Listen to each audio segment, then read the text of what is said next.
2023 को आनंद देवी के निर्माण तो पहले से शुरू हुआ। आज हम लोग बैठ के आपस में आम लोगों के बीच, ट्रस्टी के बीच चंदा का हम लोगों ने वसूली का काम किया। और आप लोग से हम आग्रह करते हैं कि इलेक्ट्रॉनिक मीडिया और प्रिंट मीडिया आप लोग भी मदद करें। आनंद देवी के संबंध में विस्तार पूर्वक कहीं त्रुटि मालूम हो तो भीम बाबू आप ही लोग के घर के आप लोग इनसे जान लें और उसको लिखने का काम, ताकि आम लोग गांव घर पूरे देहात में आपकी आवाज़, हमारा निवेदन, तहसीलों का निवेदन घर घर में पहुँचे। आम लोगों से क्या अपील होगा मंदिर के निर्माण में सहयोग को लेकर? इस तरीके से QR कोड वगैरह ये आए, बंधन नहीं है। कोई करोड़ों देता है, कोई लाखों देता है, कोई हजारों देता है, कोई 100 में भी देता है। उसके ऊपर कोई बंधन नहीं है। दशहरा भी अपना काफ़ी नज़दीक आने वाला है, उसके लिए कुछ कार्य में तेजी होगा, कुछ अलग, कुछ विस्तार पूर्वक होगा मंदिर को लेकर? जीतू और इंजीनियर से काम हो रहा है जी। उनका कहना है कि दशहरा में निचला पोर्शन सब फिनिश मिलेगा। उनका कहना है मंदिर का जो सर प्रारूप तैयार किया गया है, जो हम लोग पीछे देख पा रहे हैं, वो अपने पूर्ण रूप में कब तक आ पाएगा? कुछ ऐसा आकलन आप लोगों का? तो समय तो लगता है 3 साल से कम, पूर्व पहले में 3 साल लगता है। क्राउड फंडिंग की बात होती है सर, चंदा जैसा जिसको बोला जाता है, तो ये अधिष्ठात्री मंदिर है, हर जगह इनका मान सम्मान है, लोगों में आस्था है। क्या आने वाले दिनों में आरण्य मंदिर ट्रस्ट गांव और देहात का भी रूप करेगा? क्योंकि किसी भी महत्वपूर्ण प्रायोजन में यज्ञ बात होती है तो गांव लोग घूमकर चंदा लेते हैं, तो आखिर ट्रस्ट अब तक बैठा क्यों है? गाँव के लोगों से क्यों आप लोग अब तक कनेक्ट नहीं हो पाए? ट्रस्ट के सभी लोग जैसे भीम बाबू मुख्य संरक्षक है, ये योजना बना करके हम लोग का है। जैसे भोजपुर जिला में 14 प्रखंड है, एक नगर निगम है, 15 है, यहाँ 45 वार्ड है। नगर निगम में सब में जाने का प्रोग्राम बन रहा है। अभी अभियान चला नहीं है, चलने वाला। जो मंदिर है इसका निर्माण जो है वो 2 चरणों में बांटा गया है। एक में जो है इसका फाउंडेशन से लेकर स्ट्रक्चर डिजाइन, जो इसका ढांचा जो बनेगा वो लगभग 1 से 1.5 साल लगेगा। और मंदिर को फिर उसका फिनिशिंग होता है स्टेज वाइज, तो फिनिशिंग में अनुमानतः 1 से 1.5 साल समय कम से कम लग सकता है। इसलिए कि खूबसूरती का ध्यान रखते हुए बहुत सामग्री बाहर से आने वाली है, जो कि हम ट्रस्टी जानते हैं और उसमें डिस्कशन करेंगे। हो सकता है मार्बल हम लोग कहीं बाहर से मंगवाएं, बहुत सारा चीज़, ग्रेनाइट है, ये सारा कुछ मटेरियल बाहर से आने वाला है। तो स्ट्रक्चर 1.5 साल में ख़त्म हो जाएगा और 1.5 साल करीब इसके फिनिशिंग में लगेगा। लेकिन पूजा पद्धति जो है और पाठ जो हो रहा है हम लोग का, इसके कंटिन्यूएशन में कभी ब्रेक नहीं आएगा। इसका ध्यान रखने के चलते भी थोड़ा समय हम लोग का लग रहा है।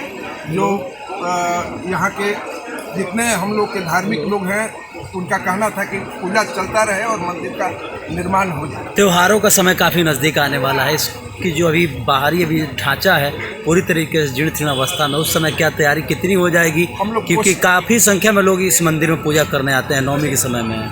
हम लोग कोशिश कर रहे हैं कि यदि इसका छत नहीं ढला है, लेकिन वहाँ तक ऐसा कर दें कि कोई भी जो श्रद्धालु हैं उनको किसी तरह की असुविधा नहीं हो। और हमारा निर्माण कार्य कुछ दिनों के लिए उस दिन में बंद रहेगा, 10-12 दिन, और फिर हमारा निर्माण कार्य चलेगा। कोशिश तो हम लोग कर रहे हैं कि ढाल दें, लेकिन जैसा मौसम है, बहुत सारा चीज़ परिस्थिति पर डिपेंड करता है। बहुत चीज़ उधर जो पीछे दक्षिण साइड में जो फाउंडेशन है उसमें भी पाइलिंग नहीं हो रही है।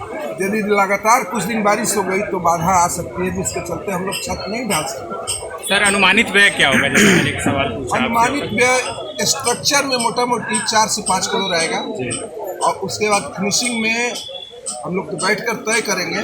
5 करोड़ भी हो सकता है, 10 करोड़ भी हो सकता है, डिपेंड करता है किस टाइप का एलिमेंट और मटेरियल हम लोग लगाएंगे। बहुत सारा चीज़ हम लोग, जैसे मूर्ति में बहुत सारा कीमत हो सकता है, बहुत तरह का पत्थर होता है। आप लोग भी जानते होंगे कि कहाँ मंदिर बन रहा है तो कितने करोड़ का बन रहा है। कोशिश हम लोग कर रहे हैं कि जितना बेहतर से बेहतर ऐसा बनाएं कि कम से कम शाहाबाद नहीं, हम तो चाहते हैं कि बिहार में लोग कहें कि यहाँ भी एक मंदिर बना है। अभी तो एक उसका हम लोग प्रारूप दिए हैं, हो सकता है कि बीच में गुंबज का ऐसा हम लोग डिज़ाइन करें जो अपने मुंह से कहना अच्छा नहीं होगा एज ए आर्किटेक्ट और इंजीनियर, लेकिन हम चाहते हैं कि वर्ल्ड वाइड हो, जिसकी सोच अभी हम लोगों में डाल रहे हैं धीरे धीरे। अभी उसको लगातार एक दिन में नहीं बता सकते हैं सारे लोगों को इसका, लेकिन सोच हमारी है कि हम माने वर्ल्ड वाइड लोग इसको रिकॉग्नाइज करें, नॉट इंडिया वाइज।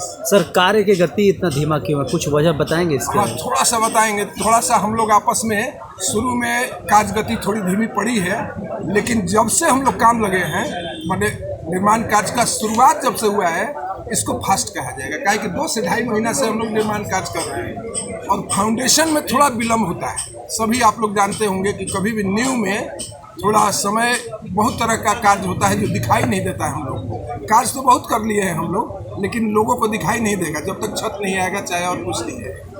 कार्य बहुत तेजी से चल रहा है, लेकिन 2 ही महीना में हम लोग बहुत अच्छा प्रोग्रेस किए हैं। सर कुछ व्यूअर्स जुड़े हुए, उनका सवाल है कि 4 मंजिल या 3 मंजिल का मंदिर है, किन किन माताओं का यहाँ पे मूर्ति जो है, या फिर उनके साथ और भी देवी देवता जैसे पहले रहते थे?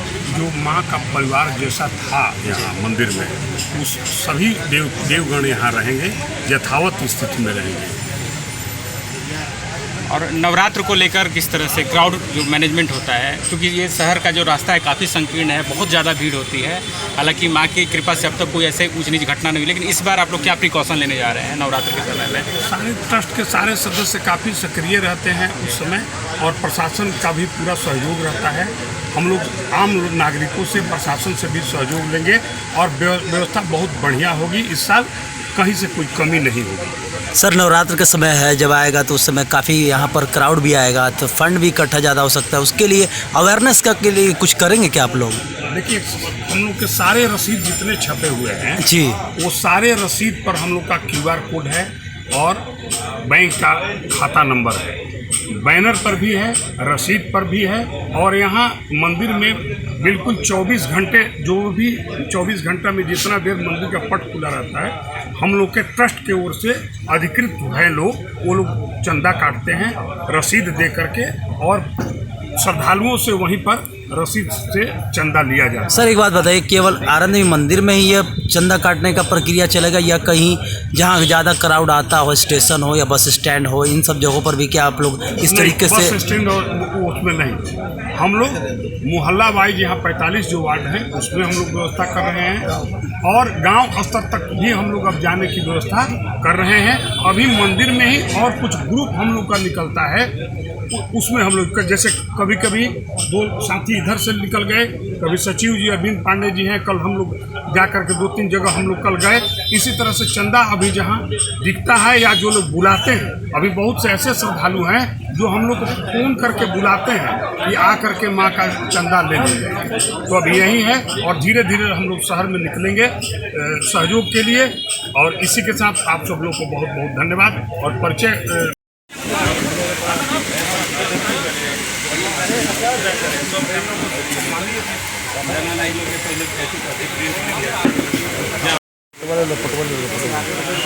N9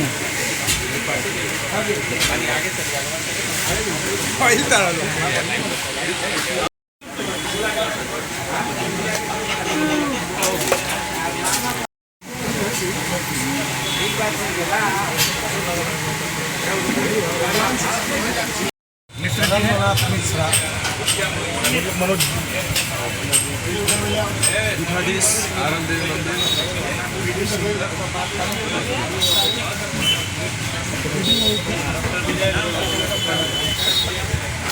ये जीतू बाबू साहब कन्हैया प्रसाद जी हैं, ये श्री अरविंद पांडे जी हैं, हम लोग के ट्रस्ट के सचिव हैं, और श्रवण जलान जी हैं, ये कोषाध्यक्ष हैं, ये मालिक यादव जी हैं।